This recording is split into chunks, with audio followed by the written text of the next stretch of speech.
Alaikum wa rahmatullahi wa barakatuh, everyone. You are listening to Losing a Loved One with me, Zara L and Sofia Bhatti on Ramadan Radio London 87.9 FM, online at ramadanradio.org, and streaming on Facebook and YouTube. If you'd like to come to call in, it's an open session on 077 614 60614, and that's 077 614 60614.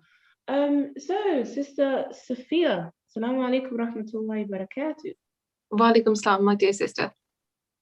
So alhamdulillah, I'm actually quite excited to hear about all of what you're actually doing, because subhanallah, funny enough, as myself and a sister are actually talking about how there's not much support for sisters, not even sisters, just Muslims in general, based on bereavement because of the whole connotation about it and things like that. So Yes. I would actually like to actually, would you be able to tell us about the Muslim bereavement service? Sure. So first of all, I just want to say thank you very much for having me on your show today. I help run a charity called the Muslim Bereavement and Support Service, and it's a charity that was set up in 2012. And it was set up because at the Gardens of Peace Cemetery in London, they noticed that a lot of sisters were bearing a child or had a miscarriage, and they were really distraught. They were really upset by what they were seeing, and so they really felt that sisters needed support. So we started supporting sisters that had a miscarriage or stillbirth or had lost a child, and then we thought, well, why not extend our service so that we can support any sister that's had any sort of bereavement. So alhamdulillah, we've got over 30 volunteers based in London, and we've got about 10 volunteers based in Glasgow, and we support sisters from an Islamic point of view of how to deal with their bereavement. Okay, alhamdulillah. At least I was going to ask you where you're based, but alhamdulillah, so you're based in London. Is there like a particular place in London? Because is it north, south? Well, our offices are in Hainault and in Chigwell. We have a dedicated counselling room there, so if any sister does need any face-to-face support, she can come and sit with us and have her face-to-face session with us. So our offices are based in Hainault, and we have training facilities there as well to train anybody needs training. Cool. So what makes your kind of organization different from any other like bereavement services?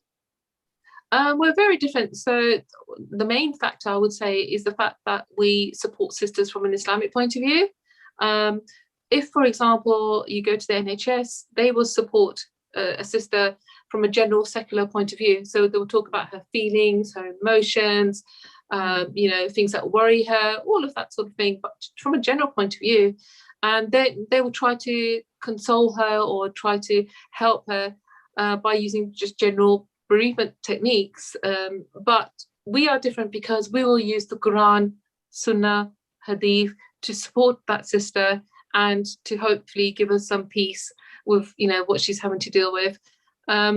Secondly, we're also different because we are not a 9-to-5 organization. We quite often we have sisters that have got young children, and they want support in the evenings or when they put the children to sleep. So so we will provide support 7 days a week, and in the evenings as well, if that's what sister needs. So thirdly, I would also say we're different because you would stay with the same befriender. You're allocated a befriender, and then you stay with that befriender throughout your support with us, and you're not just limited to 6 sessions. Unlike the NHS again, where you're entitled to 6 sessions and that's it, you're on your own again, unless you go through the whole referral process again. But we carry on supporting you if you feel that you need that support until we mutually agree that you don't need any more support. And I remember. Sorry. Oh, sorry to cut off. So that's actually really, really interesting, because you see with bereavement, in the Islamic point of view, it's like you pray to Allah and you stay grounded on your faith and things like that, but we tend to forget that we're also human and that we do need that support. So are you just based on sisters only, or can brothers also attend? well, all of the volunteers are females, so practically it's not really possible for us to be supporting brothers, because if you imagine, you know, you're a volunteer is allocated a particular sister, and she will carry on supporting her, and you know, she might be supporting her for 10 weeks, and so she can end up building quite a good bond, quite a strong bond, and quite a strong relationship with her. So that practically wouldn't work if it was a brother that needed support. So at the moment, MBSS only supports sisters. However, we totally recognise brothers need the support as well. And you know, if there's any brothers listening that need that support, please come to us, and we will refer you on to an amazing imam who can support you, inshallah. Oh, is there a particular like community that uses the services more? I would say the Pakistani, Bangladeshi, Bengali community, you know, tend to use the service more. The Indian community, but you know, we're open to any community. Anybody that needs the support, please, you know, get in touch, and we'll be able to hopefully support you. That's actually quite interesting, because you know, you get certain situations where unfortunately some people don't have access, and so you know, different types of bereavement comes from different cultures as well, and how people actually deal with their situation. So alhamdulillah, like, you kind of go to just, so you're mostly, are all your volunteers based in, like, as from an Asian point of view, or in terms of the culture? Because we were talking about different cultures as well, because people, based on different types of cultures, like for instance myself being a Ghanaian and then coming to your bereavement service, it's like, how do you kind of cater to that? It does make no difference. The main thing for us is that we are an Islamic service, so that, you know, that works across all regions and across all nationalities. So we will, you know, talk to a sister from an Islamic point of view. So of course it helps to understand cultural differences. So you know, sometimes we do get asked that a particular sister wants to speak to a sister that speaks the same language as her, and that way she feels that she can understand her culture more, and you know, any issues that she's got, she can understand them more if she speaks the same language as her, as she's from the same culture as her as well. But so we do our best to try to match up those criteria, if you like, that have been set by the sister. So, you know, at the end of the day, we want her to feel comfortable. We want her to be able to converse with our befriender. We want her to feel comfortable. We want her to be relaxed and, you know, be able to express herself. And if that means speaking in her particular language to somebody who's of the same culture, we will try our level best to do that. Yeah, because I was going to ask, is it only in English? But alhamdulillah, you say you cater to different people in terms of their language, and because sometimes certain things that you want to express is your mother tongue that you can only express it in. So that's really, really, really good, and really, really enticing, very, very thoughtful of you, you know, because sometimes, for instance, like my mother or my friends, you know, they all speak English, but when they're angry or when something happens, they're speaking another language. And I'm like, wait, what? How come is it? You know, so alhamdulillah, that expression always comes from your mother tongue, is your expression. So do you only cater to Muslims only, or do you go wide? I mean, just going back to that language thing, you know, I do want to talk about the fact that we do support in Urdu, Gujarati, Punjabi, Pashto, French, Arabic. So like you said, it's really important to be able to converse with somebody in your own mother tongue, because, you know, grief is so traumatic, you know, it can be traumatic.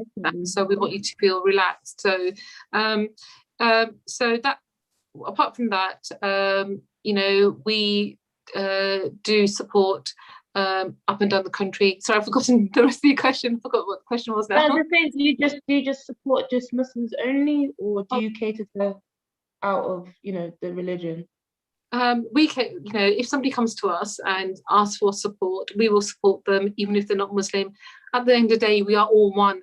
And, you know, we all grieve, we are all human. So if somebody is not Muslim, we're not going to turn them away. In fact, we supported a Sikh lady in the past because she was getting some general support, and then that particular agency referred her to us and said, look, can you please take over supporting her, because she needs support in Punjabi. So we started supporting her in Punjabi. And there's another sister that came to us. She was married to a Muslim. She wasn't Muslim. He sadly passed away. And again, she wanted support from us. She wanted to understand what's religion say, what does Islam say about death, and what does Islam say about heaven and hell. And so even though she wasn't Muslim herself, she really wanted to know all of that. Because I was going to ask you, can you tell us, obviously without mentioning names and stuff, about the example and how you've actually supported people in the previous times? I mean, there's one particular case where a sister sadly lost her husband suddenly. He had a heart attack and he passed away, young guy. And in fact, I supported her. And so we, one of the things for her was that she didn't know about the finances. She didn't know if there was a will, didn't know if there's a bank account, didn't know anything about any of the finances. And that was really traumatic for her because she felt that she couldn't grieve. Her grief was on hold until she sorted out the practicalities. So, and that just makes it even more important for us to sort out our finances. And it's so important for us to have a will in place and to let our loved ones know, because when I saw what happened with her, it was terrible. She was just all over the place simply because she didn't know if there was any money. She didn't know if there was any bank account. She didn't know if he had any credit cards. She didn't know if there were any debts outstanding, all of these sorts of questions. So she managed to work through that. And then from a practical point of view, it was difficult for her to do the school run because they lived quite far, and her husband used to do that. So I was happy to sit in the car with her, and she started doing the school run. Had to grit my teeth a few times, but but yeah, so I was able to help her practically as well as just emotionally, and just by talking to her as well. Oh, okay. So you're kind of like face to face and interactive and supportive in that manner, because I understand like with certain people with bereavement, their mind just went from 0 to 100. Like they don't know who they are. They've forgotten themselves and everything. Because especially like certain deaths, you can never ever prepare for anyone that dies, regardless whether you're told about it or whether you're not even told about it. You can never ever be prepared. So in respect to that, that's something that's like resonate with anyone who's out there that says, they can never be prepared. And then when it does happen, you think you can handle it or you think you have everything in order, but then you're just like, wow, especially if you're dependent on someone, that's another issue there and then your mind just goes from like, oh my gosh, how can I do this? So do you work alone in terms of just that organization, or does MBSS work with like different, networking, different organizations? We work with different organizations. We work, for example, with social workers. Sometimes we have social workers approaching us and ask us to support a family that they're dealing with. So they'll approach us. We have doctors approaching us because they've got a patient and she's suffering from bereavement and she's grieving and she wants some specialized Islamic support maybe. So sometimes we get doctors approaching us and asking to support their patient. We also have other organizations like Child Bereavement UK, SANS. These are bereavement organizations, and again they will refer on any clients that they cannot support to us. Apart from that, we do go out to a few local hospitals, and we are chaplaincy volunteers. So we'll go and talk to patients that are staying in hospital, and we'll just go and console them and talk to them, and they can offer. Sorry, they can code. So it's like a buddy, more like a buddy system, working with those who kind of like have been in bereavement, so that you can help them and support them and be in a sense an advocate, but at the same time someone that they can trust. So Absolutely. which is sorry, yeah. Yeah, absolutely. That's why we are called befrienders. We are your friend, but we are especially trained in supporting you. So it's because sometimes you can't go to your family members, you can't go to your friends, you can't go to your family members sometimes because they might be grieving themselves. You know, you might have a couple that have just suffered a miscarriage, and the wife doesn't necessarily want to go to the husband because you know, he's grieving as well. And so there are reasons why people do come to us, because we, you know, first of all, they can be rest assured it's going to be confidential, anything that they say to us. And it's sometimes easier to talk to somebody outside, isn't it? Somebody that doesn't know you, somebody that's not going to judge you. So yeah, it's sometimes easier. Because sometimes talking to this person that's actually gone through the situation will remind you both, and then you just both breaking down rather than kind of helping sometimes. And going to someone who has no, you know, novelty of what's going on, or is just new to the situation in terms of your own situation. So it's like, it's easier. It's weird, but it's easier because then you kind of express how you feel. In terms of that. So with each person that comes to you or is really referred to yourselves, do you stay with them for, in a sense, how long they want, or like you said, is there like a particular, because I know, like you said, in hospitals and things like that, they have like a timeline. So it's like, okay, you've passed it, see you later. Whereas, you know, so with your organization, do you stay with them for a particular amount of time, or does it go on however long they want? What happens is that if a sister wants support from us, excuse me, we'll carry on supporting her until she feels that she doesn't need any more support. But if we feel that, you know, now the conversation is moving away from her grief, excuse me, and she's talking about just shopping and general stuff now, we feel that, you know, she doesn't need our support anymore. Alhamdulillah, she's she's been able to process her grief, and now she doesn't need any more support from us. So, but on average, sisters do take about 6 sessions. Some take less, some take more. But we'll just, you know, review it on a case-to-case basis, and the befriender will just judge, well, okay, do I need to carry on supporting this sister, or does she not need our support anymore? So it varies. I mean, I remember this one. I mean, some sisters have just 1 session. That's all they need. Another sister that I can think of, she had 18 or so sessions with us. So, but we carried on supporting her until you know, we agreed that she didn't need any more. So, you know, we're not just going to leave them in the lurch. We're going to carry on supporting them, inshallah. So when you say session, is that basically their own, like, do they do the counselling in that session, or do they do different things? Because I know with certain people, they look at counselling and be like, oh, you're just going to sit on the couch and you're just going to sit with me, and then that's it. I'm going to talk my whole life, and that's, you know, about my feelings and things like that. Or does each person have a different type of session, or is there like something different? It's generally speaking, our session will involve the befriender speaking to the sister. And I would say 98% of the support is on the phone, because sisters prefer that. They'll find it easier to pick up the phone and talk to their befriender rather than having to meet her face to face. So the second thing that I would say is that it does vary. You know, in one session, the sister might want to do all the offloading, she might want to do all the talking, and she might just want the befriender just to listen to her, and that's what she'll be with the listening ear. In the next session, the sister that's getting the support might just be quiet, just not in the mood for talking, but she will still want the support. So she'll speak to the befriender and say, okay, you know, what can you say to me that's going to cheer me up, if you like. And other sessions, there'll be just like 2-way conversations. So it varies, you know, it varies from session to session. But on the other hand, also, that, you know, not everybody is verbal in when they are dealing with grief. So in the past, we have run an art therapy support session, which was really beneficial. We had some sisters that came to that session. They had lost a loved one, and they expressed their emotions, they expressed their memories, they expressed their grief through art. So they've done some paintings of, you know, memories of their loved one and, you know, what it brings to mind. So that was really successful, and, you know, we're hoping to do another one of those again. Something else that we do. When you say sorry, Carla, when you say art session, I think that's like another thing where a lot of people kind of take it as, oh, what's that got to?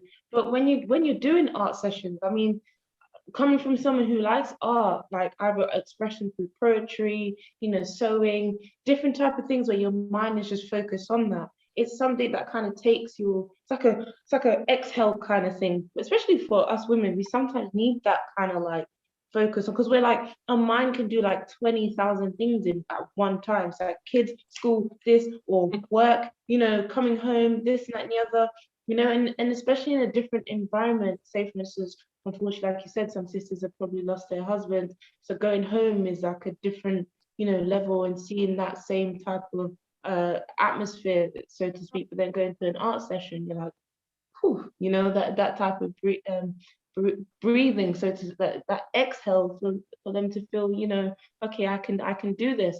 Are there any cases where you've seen where after each sessions, do you do a follow-up, or do you kind of like let them kind of fly, so to speak?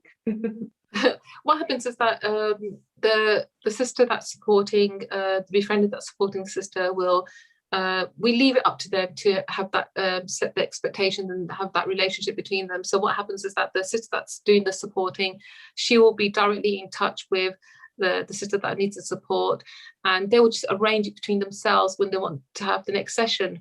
So some sisters want a session every week. Some say, look, I only want support every other week. So it's pretty flexible. It's whatever the sister that needs the support needs. Whatever she wants, we'll try our best to cater for that. The other thing that we do run is group bereavement sessions as well. And again, this is something that sisters have been crying out for. They're like, we want to meet other sisters that have also gone through a bereavement, and we want to, have a group session. So that's something we organise as well once a month. You can come meet other sisters. This is based in London, and it's really nice, really beneficial to meet other sisters that have also lost a loved one. So you're mostly catering to Muslim women, but mostly those who are like from Pakistani or Bangladeshi background, or do you anyone? Okay. I mean, we're not. It's any sister that needs any support, and even as I mentioned before, even if you need support and you're not Muslim, and you need that support, you're free to contact us. And we were there at the Grenfell disaster, for example, and we was on the ground. We were supporting Muslims, non-Muslims, anyone of no faith. We don't turn people away because they're not Muslim. And the same goes when we do our chaplaincy work as well. We go and visit sick patients in hospitals, and just the other day I was talking to a Jewish lady who was like keen to get back to the care home because she wanted her chicken soup and she wanted to get back to the Sabbath. So we come across all religions. I know people of no religion. So what has MBS got planned for the future? Well, we would like to see the service grow. We want people to know about this service. We want them to use it. Alhamdulillah, up to date, we've probably supported about 500 sisters up and down the country. So it doesn't matter where you're based. In fact, we're actually supporting abroad as well. So we're currently supporting a sister in New York. In the past, we've supported a sister in Dubai, another one in Egypt. We're about to start supporting a sister in Kenya and another one in India as well, because we're so specialised in what we do. So when sisters go on the internet, they've suffered a loss of a loved one, they go onto the internet, they type in bereavement or Islam and bereavement, and we pop up, MBSS pops up, and then they get in touch with us. So do you have a website? Yeah, we've got website details, we've got everything. Yes, social media. Brilliant. Brilliant.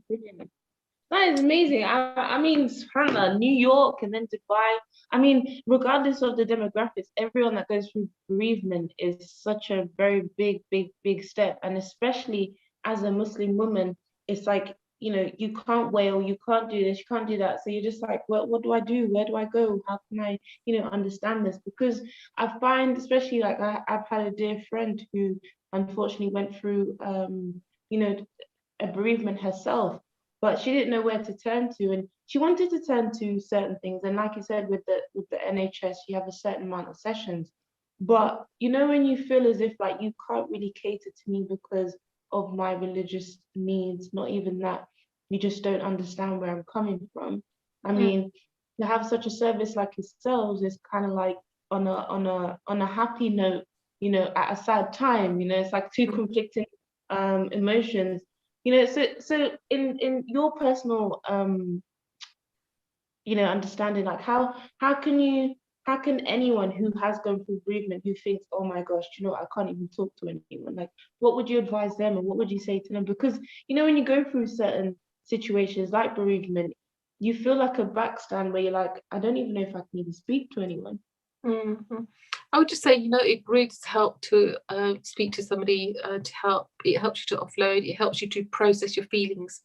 You know, bereavement, losing a loved one is the biggest test you'll ever go through in your life. You can lose a job, you can lose, your leg can get broken, you can have a car accident. These are all going to seem trivial. You know, you ask somebody who's gone through a bereavement, these things will seem trivial compared to what they're going through. So it's the most traumatic experience you're going to go through. And like you said before, we're a bit unpredictable. We don't know. We think we're strong, but sometimes we don't know how we're going to handle that. So there is support like ours, like our service. You know, not just our service. There's many wonderful services out there. Go and get the support. Try it out. You've actually got absolutely nothing to lose. And you know, with our service, it's a free service. You know, there's no money exchange. It's a free service. It's a confidential service. It's at your fingertips. You know, you can speak to your befriender on the phone. And so grasp the support that's out there. You know, and try it out. If it's not for you, you can always stop it. And you stop the support, and or what happens sometimes is that when you first lose a loved one, your mind's still processing what's happened, so you might not want that support straight away. But when things have calmed down, and quite often you have relatives staying with you, they might have gone back to their homes, and then you slowly start processing what's happened. And then sisters quite often come to us a few months later. It's called delayed grief, and they come to us a few months later and say, right now I need to get some support from yourselves. So get that support, and because it hopefully will give you that closure. We had one particular sister who came to us 18 years after she had suffered a miscarriage, and she still hadn't had that closure. And she felt, well, I don't need to get any support. I'm okay. I'm processing it myself. I mean, what's that going to do talking to somebody? Or how's that going to really help? But 18 years down the line, she got in touch with us and said, look, please, can you help? And, I need to speak to somebody. And, we were able to help, and alhamdulillah, we were able to support her. Yeah, because a lot of women who do go through miscarriage or who do go through something, especially a bereavement, they have to kind of put on the brave face, because like you said, you've got the family that come to the house, you've got situations that happen, you've got to sort out the money, the food, the this, the that, and then by the time you realize that you don't actually have time to actually sit down and go through it, and probably might take a year or 6 months or whichever how long it probably takes yourself, depending on the person, that you sit down and be like, oh, wait, oh my gosh, I've actually have lost this person, and then it's like, boom, that's when like the pennies just dropped, and then like your mind is like, wait, oh my gosh, I'm not gonna see this person tomorrow. I'm not gonna see this person. I'm not gonna. I mean, in the case of a sister that's lost her husband, for example, if imagine a sister who's lost her husband, she's got 3 children, 4 children, however many, and she's going to try to keep it together. She's going to try to keep it together for the sake of the children. So she's going to be the strong one. She's going to be the nurturer. She's going to be the mother. She's going to be the father. She's going to try to encompass all of those roles. But then, how does she look after herself? If you think of the analogy, when we're in an aeroplane, and what did they tell us to do? If there's going to be an airplane crash, they say, right, put the oxygen on yourself, so that you can look after yourself first, and before you start looking after everybody else. And that's the same sisters, that look after yourself so that you can look after everybody else in your household. So we have a caller, Mariam. Assalamu alaikum, Mariam. She asked a question on how to gain support.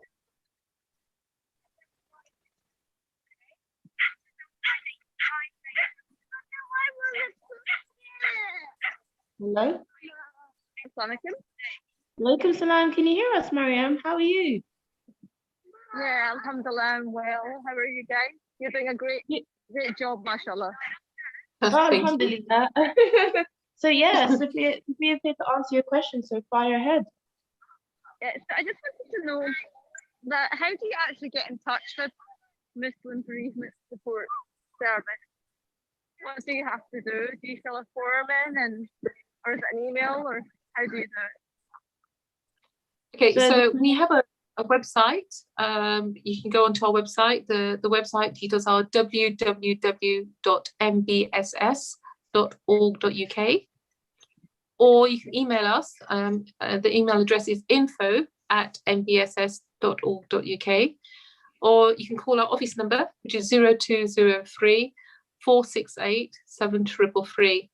And just we use one of those means, and we'll get in touch with you and start the support, hopefully, inshallah. So I've got a few more questions if possible. Is that okay? Or yeah, go ahead. Yeah. Okay. So recently my mum's sister passed away. So my mum doesn't speak fluent. Do you guys cater for that, or is it just English that you would give support in? Okay, the question was about language. So yes, alhamdulillah, we can support in various different languages: English, Urdu, Punjabi, Pashto, Gujarati, French, Arabic. So if a sister wants support in any of those languages, please get in touch with us, because we have befrienders that can speak those languages. Sorry, Mariam, did you have a specific language, or? My mum speaks Urdu. Yeah, she speaks Urdu. Oh, okay. So Okay. that would actually work. And how many like how would it work? She phones up and then she tells about her bereavement, and then does she speak to different people each time, or? No, it's the same person. So basically what would happen is that once she's got in touch with us, we would need to establish the language that she wants to support in, then which we've established now anyway. We would need to establish when she wants to support. So is it daytimes, is it weekends, is it evenings, or is she flexible about the times that she can have the support? Then we would look at our volunteers to see who meets that criteria. So we match up the criteria that your mum's need states, and we'll find a befriender that meets that criteria. Then what happens, within 3 days, the befriender will contact your mother, and she will probably text her, introduce herself, and then she will ask your mother to confirm when she wants to have the first support session. And then they will just liaise between themselves. So she'll have the first session, which will probably last about 45 minutes, an hour, and then they will arrange when they want to have the next session as well. So they'll just arrange it between themselves directly. So she'll be allocated a befriender. Yeah, and that befriender stays with her throughout. So it's not like some of these organisations where you pick up the phone, you speak to one person, next time you've got to explain your whole story again, and then you meet somebody else. So our organisation's not like that. You stay with the same befriender throughout. Yeah, that's quite different. You have to keep repeating yourself to different people about the same thing.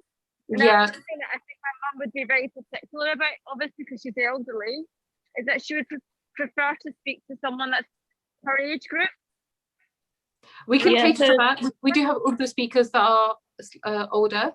So again, we try to match that criteria. So if that's important to your mum, then we will try to find somebody who speaks Urdu, who's slightly older, who understands the culture, so we'll try our very best to do that. I mean, I remember there's one particular sister who had sadly lost her husband, and really she wanted to speak to somebody who had also lost her husband as well. She just felt that she could relate to her a bit more. So we do get asked questions like this, so we try our best to match them up.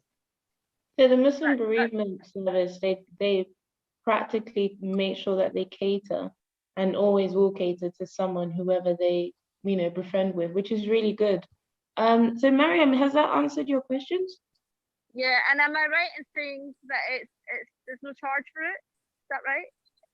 That's right. Alhamdulillah, we're all volunteers. We're all doing this for the sake of Allah. We're all doing this because we want to help our sisters that need that support. So absolutely no charge for this at all. You're not going to be hit with a bill at the end of it or anything like that. So. Yeah. Alhamdulillah, still free of service and for fi sabilillah, for the sake of Allah, which is even more canning to anyone who's out there, that you can contact Muslim bereavement service. So the contact before I go ahead, Mariam, thank you so much for calling in, and to all those who. Thank you, Mariam. May Allah give you ajr for all that you do. Ameen.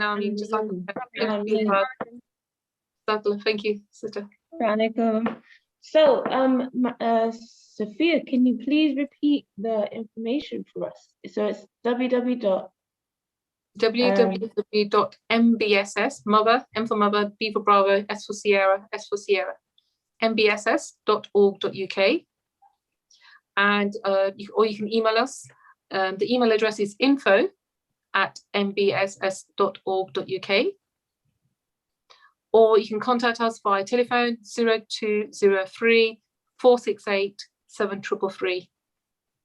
Thank you. And for all the listeners who have just joined us, you are listening to the Losing a Loved One with me, Zara Latte and Sofia Bhatti on Ramadan Radio London 87.9 FM, or online at ramadanradio.org and streaming on Facebook and YouTube.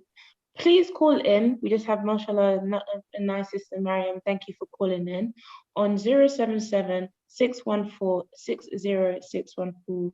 That's 077 614 60614. You know what Mariam was talking about, which is really, really interesting, how a lot of women so for instance, if someone has had a miscarriage, or if someone has had a sister or husband or any type of bereavement, they'd rather talk to someone who has had that, you know. So do most of your volunteers, you know, have they all been catered for, you know, in terms of like for you to know that, okay, yeah, this is someone who's lost their husband, let's try and, you know, have the friend or befriend them with someone who has had that, you know, bereavement. Do all of your friends have that? If the sister that wants to support specifically requests that, you know, I only want to speak to somebody who's also had a miscarriage. We've had, you know, a sister requesting that as well. I only want to speak to a sister who's lost her husband, because, you know, I've just lost my husband. If that's something that she specifically requests, we will try our level best to do that, to get her befriended that will meet that criteria.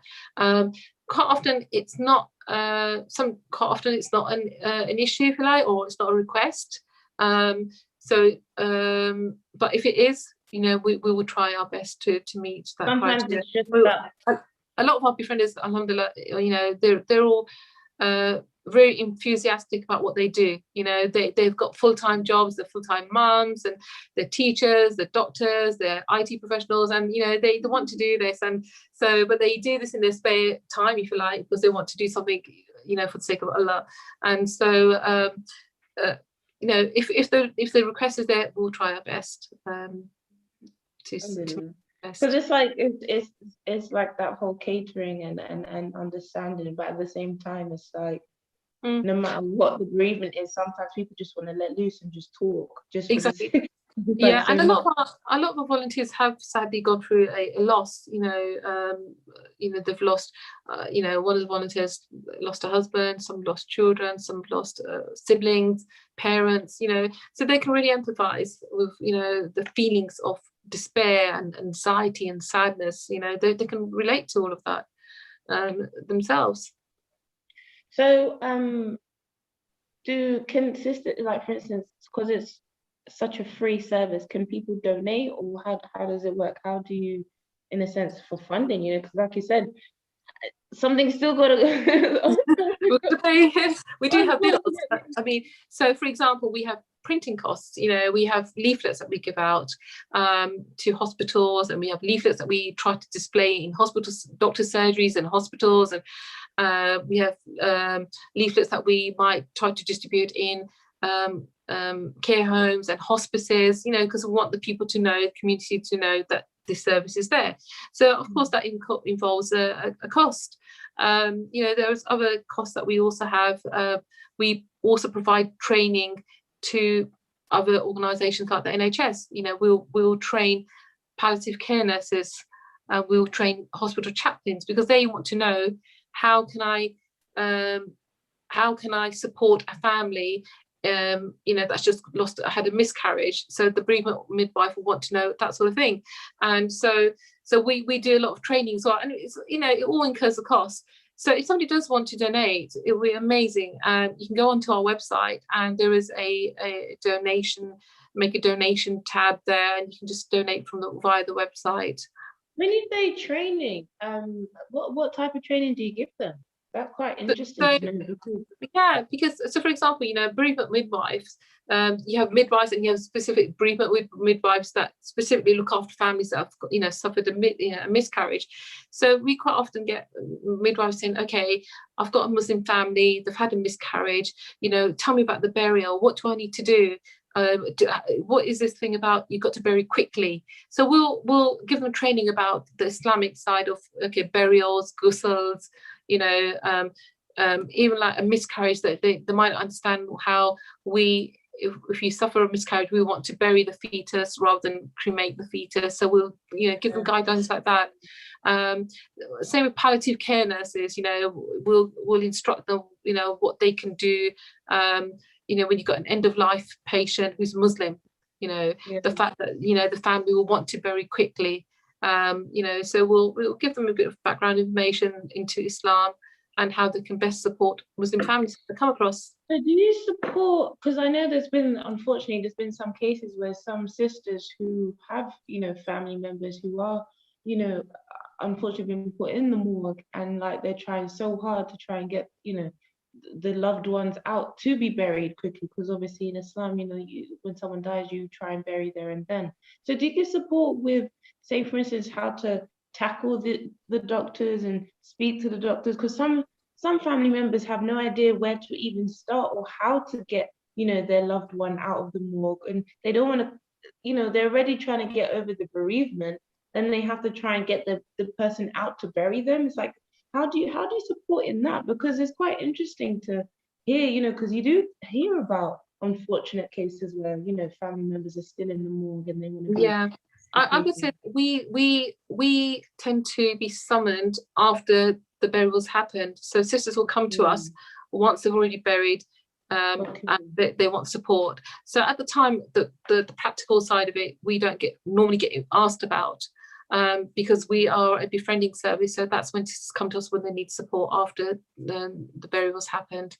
But what I would say to anybody listening out there is that if you lose a loved one, it's really important to, for example, take off any jewelry, straighten the limbs. If there's any, close the mouth, and if you need to tie up the mouth, do that. You can have like a bandage going across. If there's nail polish, try to remove the nail polish on the sister that's passed away. And if there's any equipment attached, any resuscitation equipment, any catheters, please request then and there to have that removed, because I help out with doing the ghusls, and we do see sisters coming along that are going to be washed and they've still got a lot of medical equipment attached to them. So I think that's really important. And what the other thing that's important to mention is that the doctor that is there at the time of death, try to get them to sign off the paperwork of how that person passed away. That will speed up the whole burial process. Okay. Because the doctor that was there, he's the one that knows the cause of death, right? And so if he ends up changing shifts, then another doctor comes along, then it's going to take a bit longer, isn't it, signing off the cause of death form. So try to get the doctor that was there to sign that form, and then then you can start the ball rolling of how to get the burial order, how to register death, etc.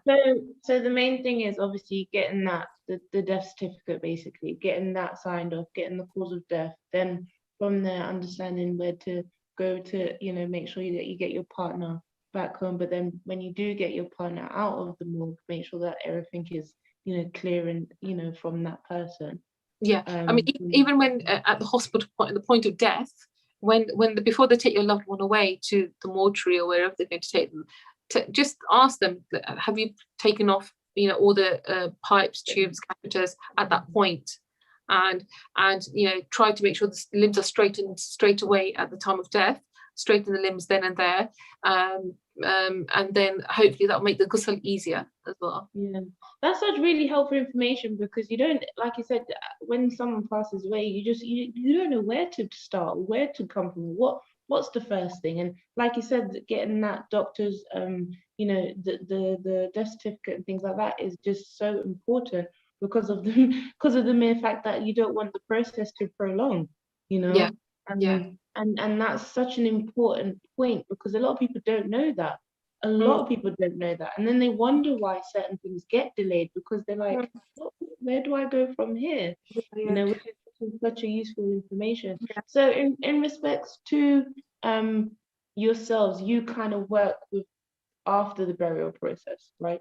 Exactly. So sisters will come to us for support sometime after the burial. It might be a few months later. It might be, there's one particular sister that came to us for support about 7 weeks after her husband passed away.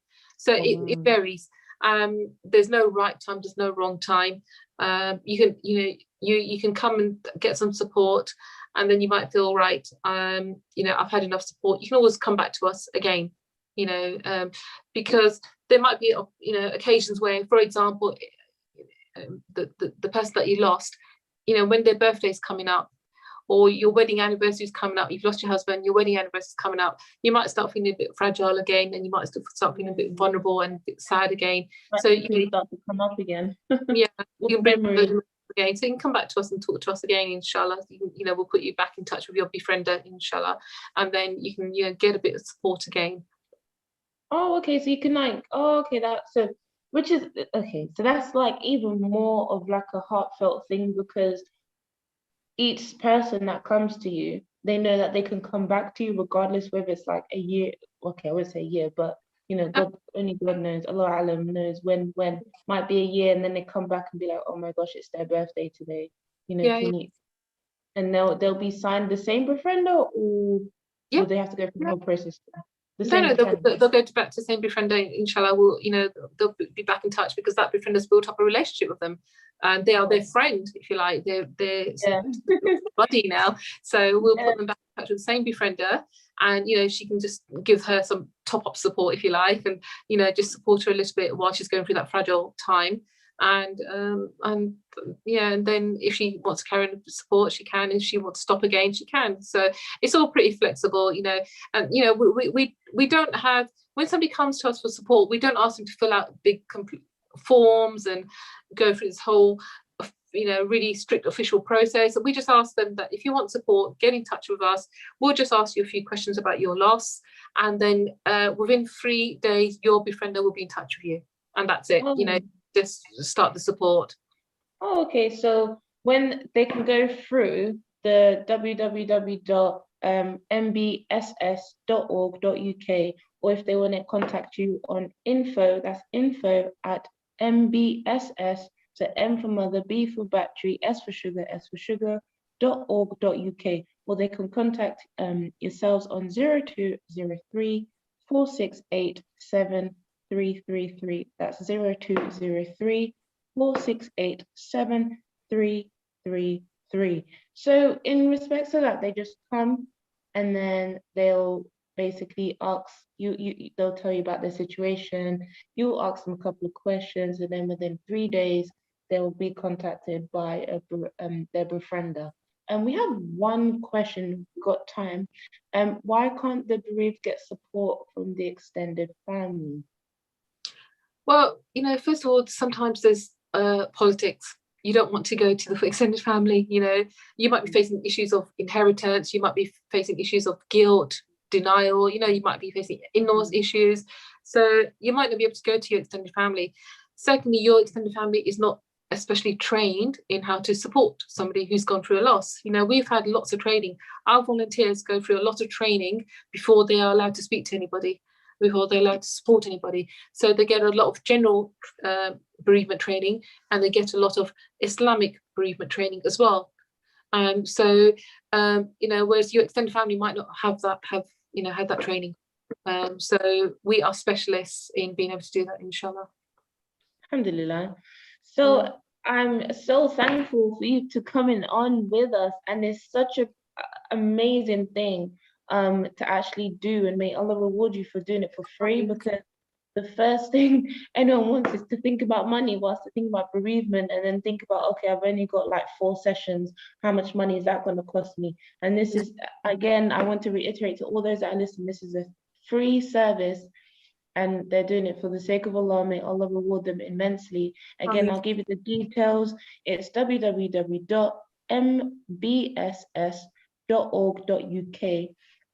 you want to contact them directly, it's info@mbss.org.uk. Or if you'd like to contact them on the telephone, it's 0203 4688 7333. That's 0203 468 7333.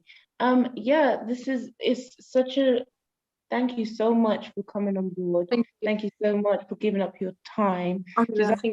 Thank you for listening. Thank you. Could I just say, your speaker, could I just say just a closing note for your speakers?